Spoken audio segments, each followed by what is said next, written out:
Urimi wa mai kaunti-ini ya Embu werekeire gucenjia kaimana thutha wa minista wa mai Cecily Kariuki kuruguria tafarira ngurani cia urimi wa mai cia muigana wa ciringi mirioni 500.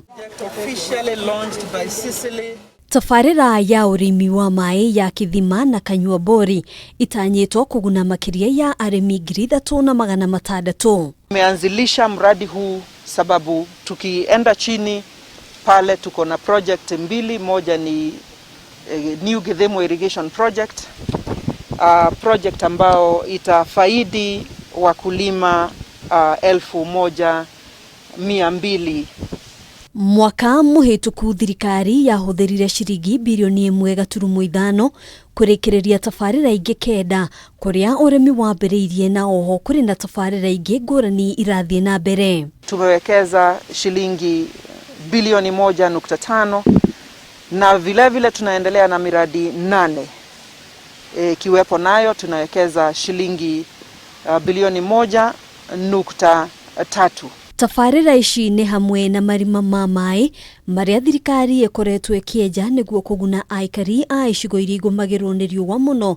Ino ari njira ya guteithĩrĩria aikari na kugacĩrithia urimi wao. Huu mradi umekuja ndio tusaidie watu wa hii county watoke kwa hiyo bracket ya kusaidiwa na vyakula za kawaida wakati hakuna mvua ya kutosha, ndio wao wenyewe watajisimamia na waweza kulima chakula ya kujilisha na yenye itabaki pia ya kupeleka kwa soko. Tuko na uhakikisho kwamba hii maji ikifika, shida ya chakula hapa itakuwa imeisha, food security itakuwa sasa constant, tutakuwa na chakula kila wakati.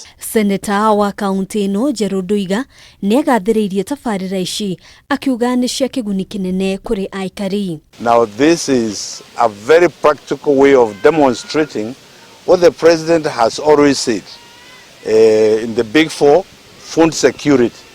Because the water that we tap from here and which goes to Kithemo and the Tabo Mudatari, those are areas which are fertile, prime for production but lack water.